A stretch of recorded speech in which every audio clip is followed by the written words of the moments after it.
ونصلي ونسلم على رسوله الكريم أما بعد فأعوذ بالله من الشيطان الرجيم بسم الله الرحمن الرحيم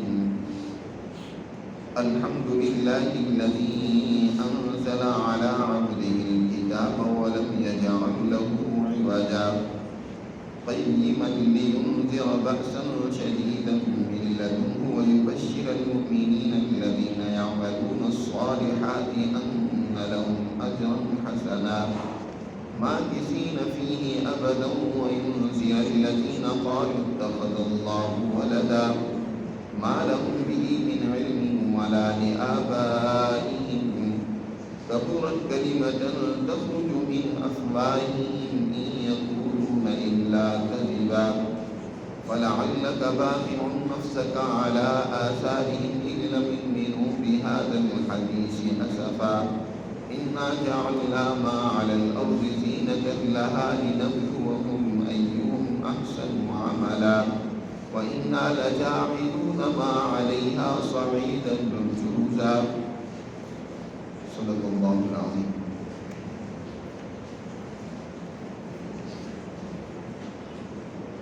سورہ کہف اس کا آغاز بھی الحمدللہ الذی سے ہوتا ہے. اس سے پہلے جو سورہ مبارکہ سورہ بنی اسرائیل مکمل ہوئی تو اس کے اختتام پر یہی الفاظ تھے وَقُلِ الْحَمْدُ لِلَّهِ الَّذِي. اللہ کی حمد و ثنا کے ساتھ اس سورہ مبارکہ کو مکمل کیا گیا تھا اور سورہ کہف کا آغاز بھی اللہ کی حمد و ثنا کے ساتھ ہوا ہے. سورہ کہف اس میں اللہ سبحانہ و تعالی نے 3 اہم اور بنیادی نظریات و عقائد کو بیان کرنے کے ساتھ ساتھ 4 بہت اہم اور بنیادی واقعات بھی ذکر کیے ہیں. 3 بنیادی نظریات جس میں اللہ کی وحدانیت کا تذکرہ ہے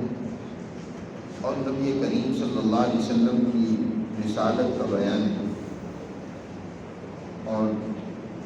تیسرا معاد یعنی قیامت کا تذکرہ ہے جب انسانی اعمال کہ جزا و سزا کا عمل ہوگا. اور پھر اس میں 3 بڑے اور اہم واقعات جس کے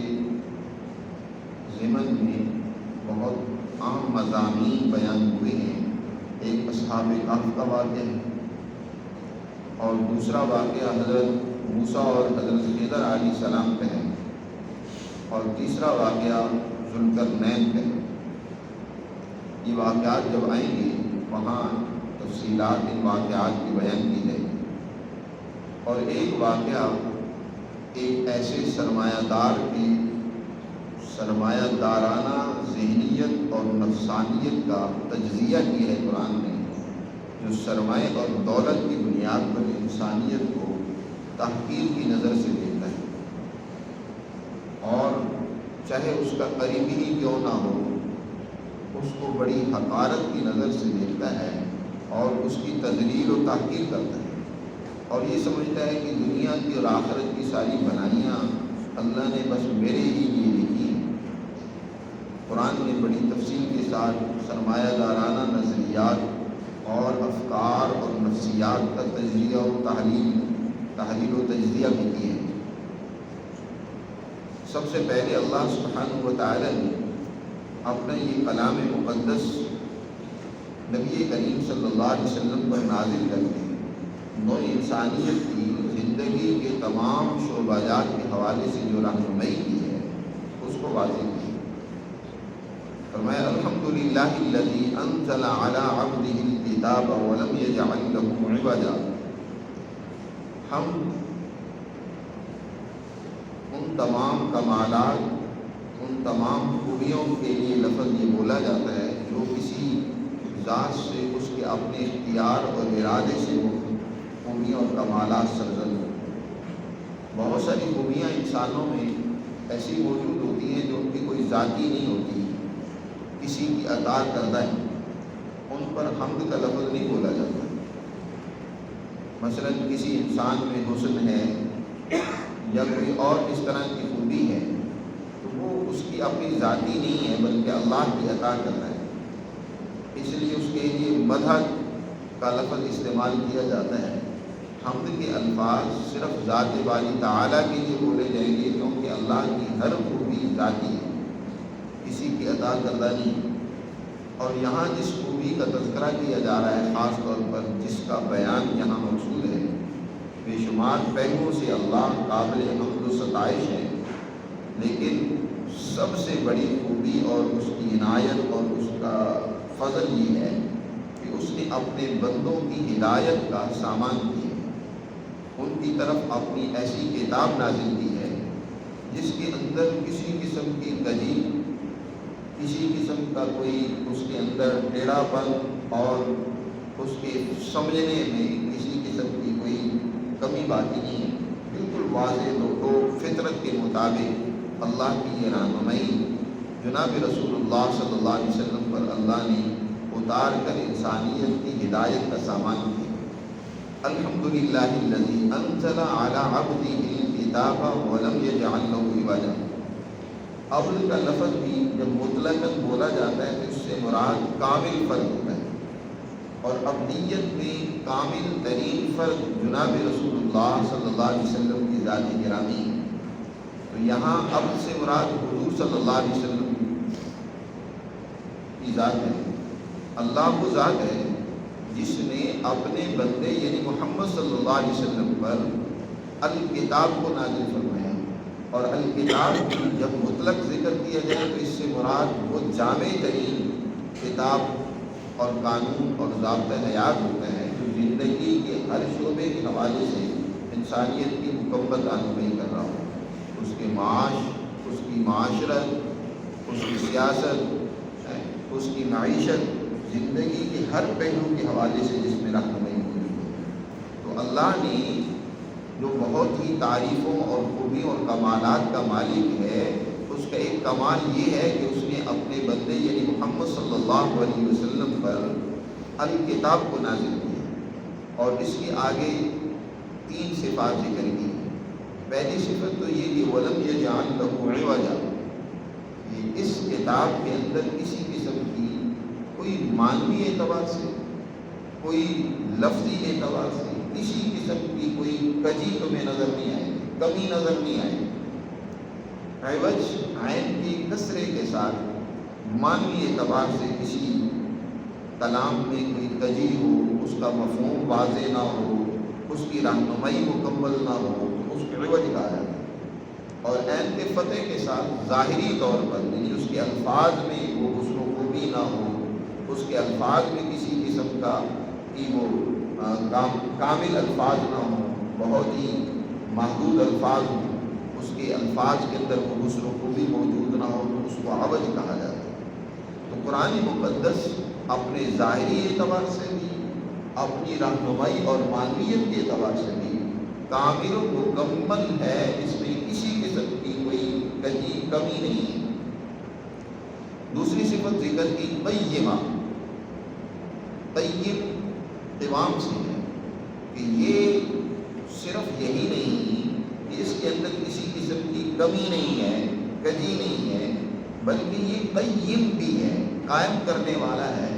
زندگی کے ہر شعبے میں انسانوں کے مسائل کو حل کرنے والا ہے، ان کی مکمل رہنمائی کرنے والا ہے،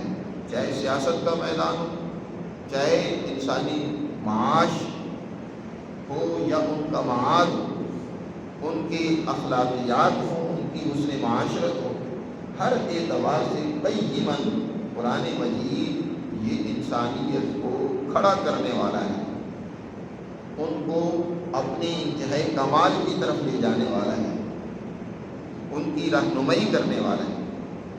لہذا جب قرآن مقدس ایک کامل رہنمائی کی صورت میں انسانوں کی ہدایت کے لیے محمد صلی اللہ علیہ وسلم کے ذریعے سے نازل کیے ہیں، تو اب جو لوگ اس کلام مقدس پر ایمان و یقین رکھتے ہیں اور اس سے رشد و ہدایت حاصل کرتے ہیں تو یہ قرآن یقیناً ان کے لیے بشارت اور خوشخبری کا ذریعہ ہے، اور جو لوگ اس کی رشد و ہدایت کا انکار کرتے ہیں اور اپنی مانی اور خواہش پرستی کی زندگی گزارتے ہیں، ایسے لوگوں کے لیے سخت ترین سزا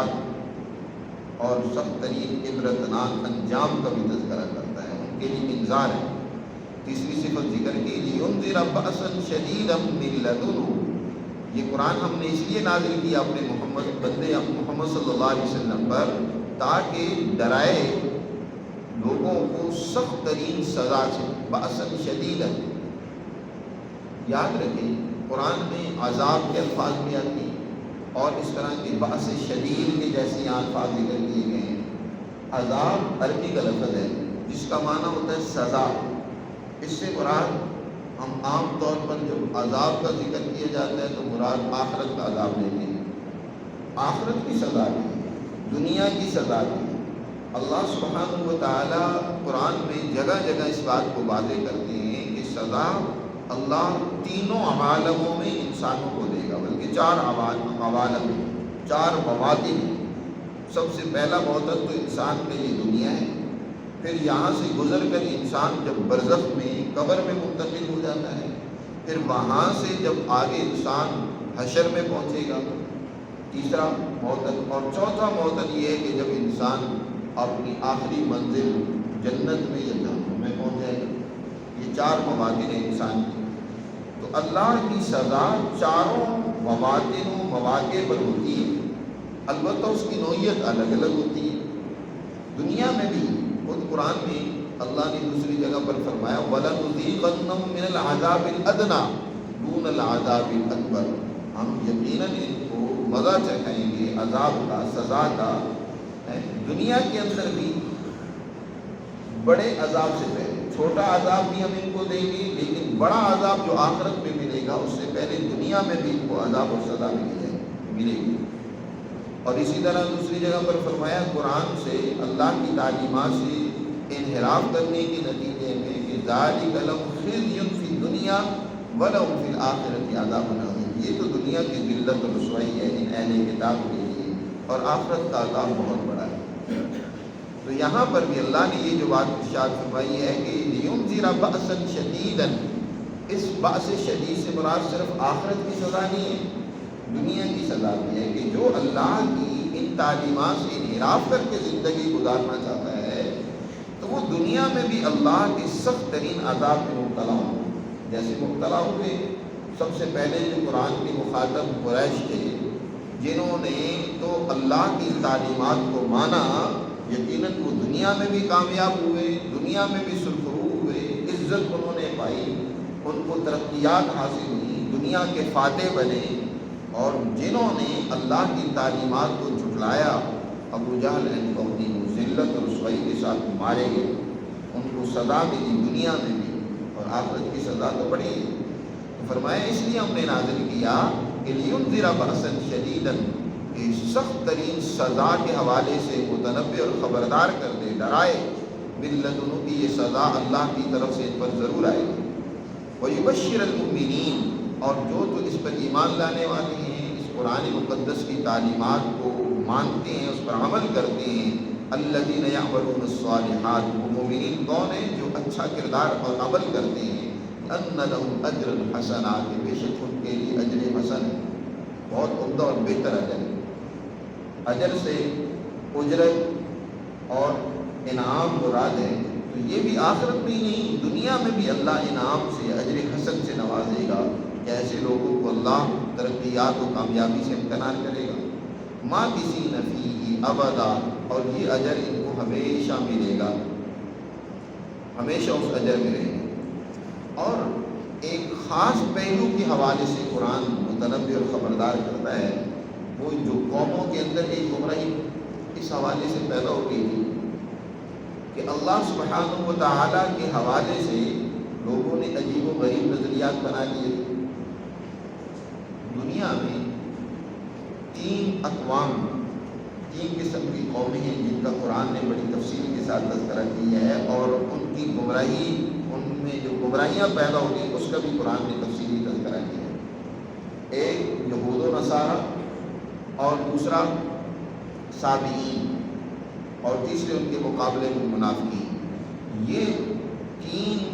یا 4 ان کو سمجھ لیں، یہ چار جماعتیں ہیں کہ جو چاروں گمراہی میں مبتلا ہیں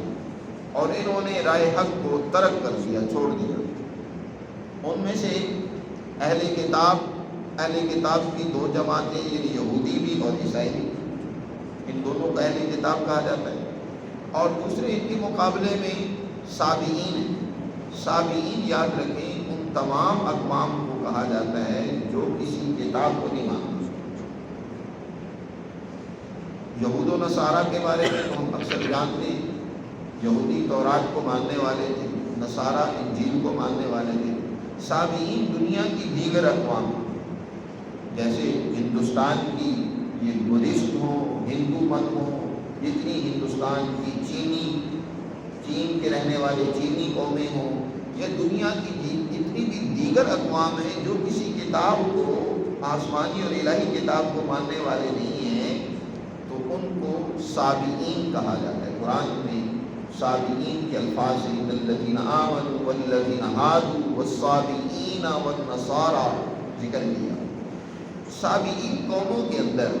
ہمیشہ علوم کی انتقال کا ایک طریقہ رہا ہے۔ ان کا جو گرو ہوتا ہے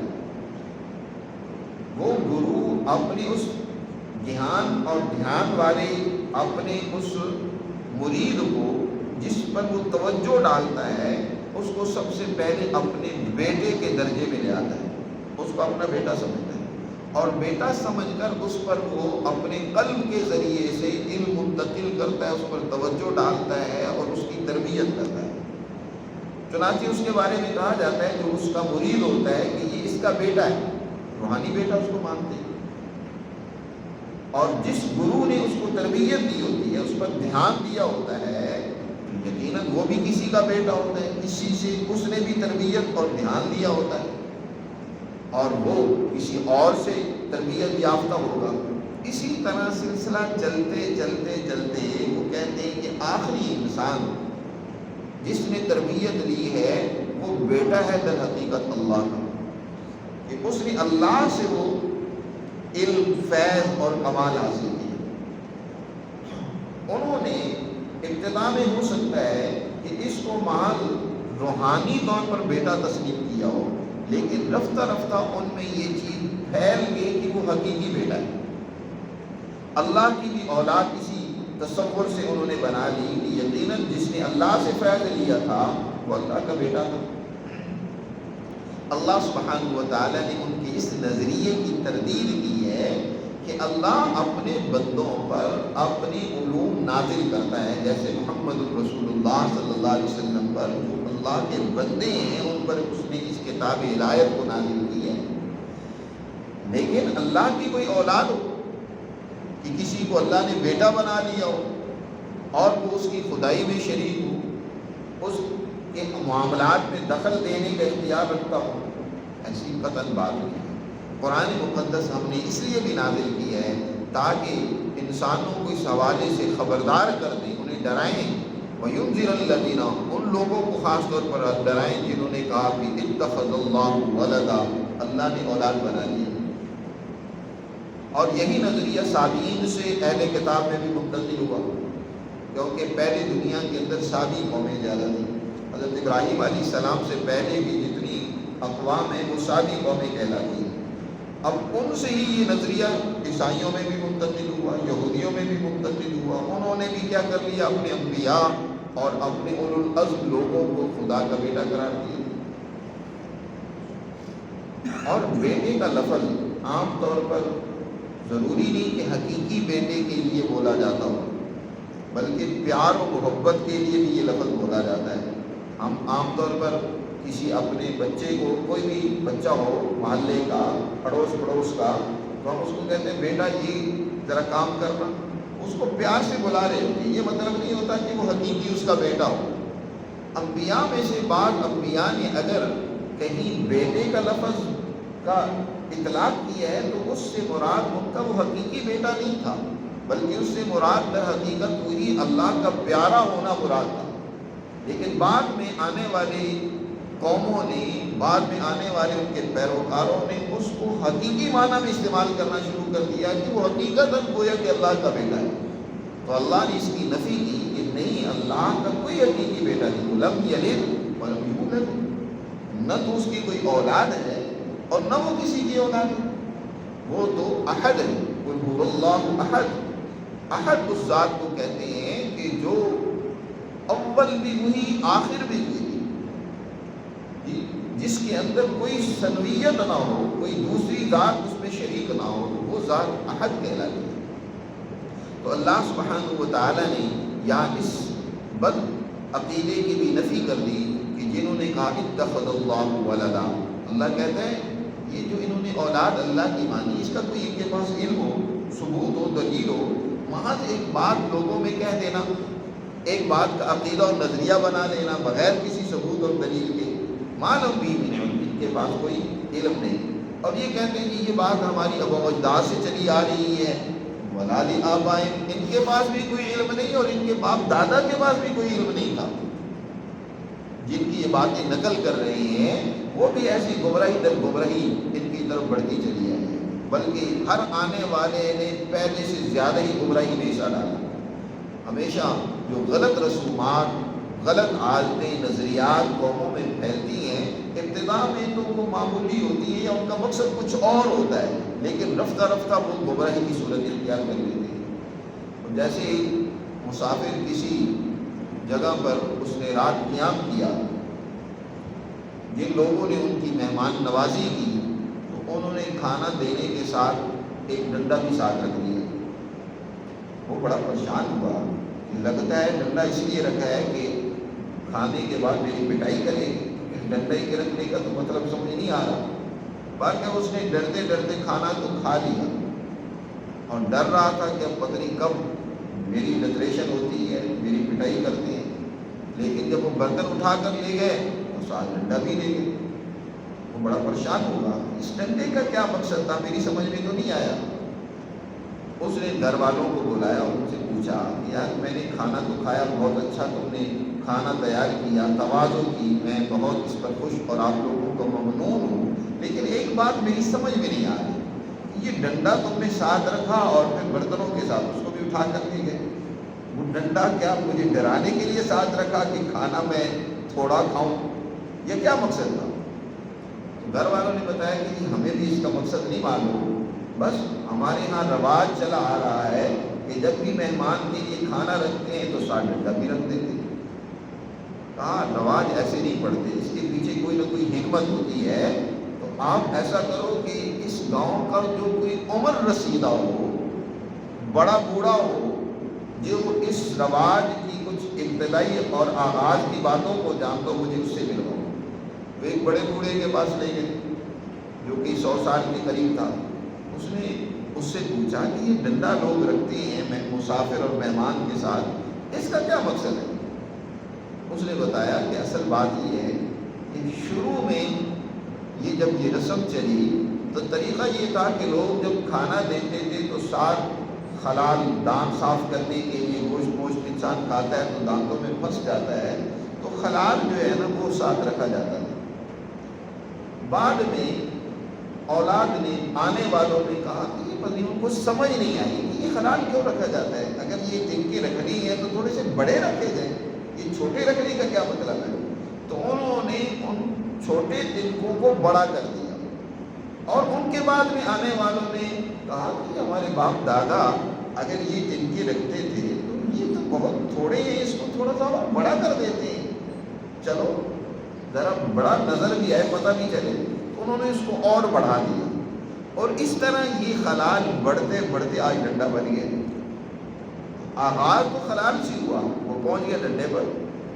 اسی طرح آغاز کسی بھی نظریے، عقیدے کا بھی وہ ابتدا میں تو غلط نہیں ہوتا، لیکن رفتہ رفتہ آنے والے اس عقیدے اور نظریے کو کچھ سے کچھ بنا دیتے ہیں۔ تو ابتدا میں تو چاہے ان علماء نے، ان انبیاء نے، ان نیک لوگوں نے بیٹے کا لفظ محض ایک تربیت کے طور پر یا ایک پیار کے لیے اس لفظ کا استعمال کیا، لیکن بعد میں آنے والے ان کے پیروکاروں نے اس کو حقیقی بیٹا بنا دیا کہ اللہ میاں کے حقیقی فلاں بیٹے تھے۔ تو اللہ نے اس کی نفی کی کہ نہیں، اللہ کا کوئی حقیقی بیٹا نہیں، سبھی اس کے بندے ہیں، اور ان کی رہنمائی کے لیے اللہ علوم نازل کرتا ہے، جیسے کہ اللہ نے یہ کتاب ہدایت اپنے بندے محمد صلی اللہ علیہ وسلم پر نازل کی ہے۔ ما لہم بہ من علم ولا لآبائہم کبرت کلمۃ، کیا انہیں سمجھ نہیں آتی کتنا بڑا جملہ اور بہتان اللہ کے بارے میں یہ زبان سے کہتے ہیں کہ اللہ کی اولاد ہے۔ اس سے بڑا بہتان کیا ہو سکتا ہے؟ بہت بڑی بات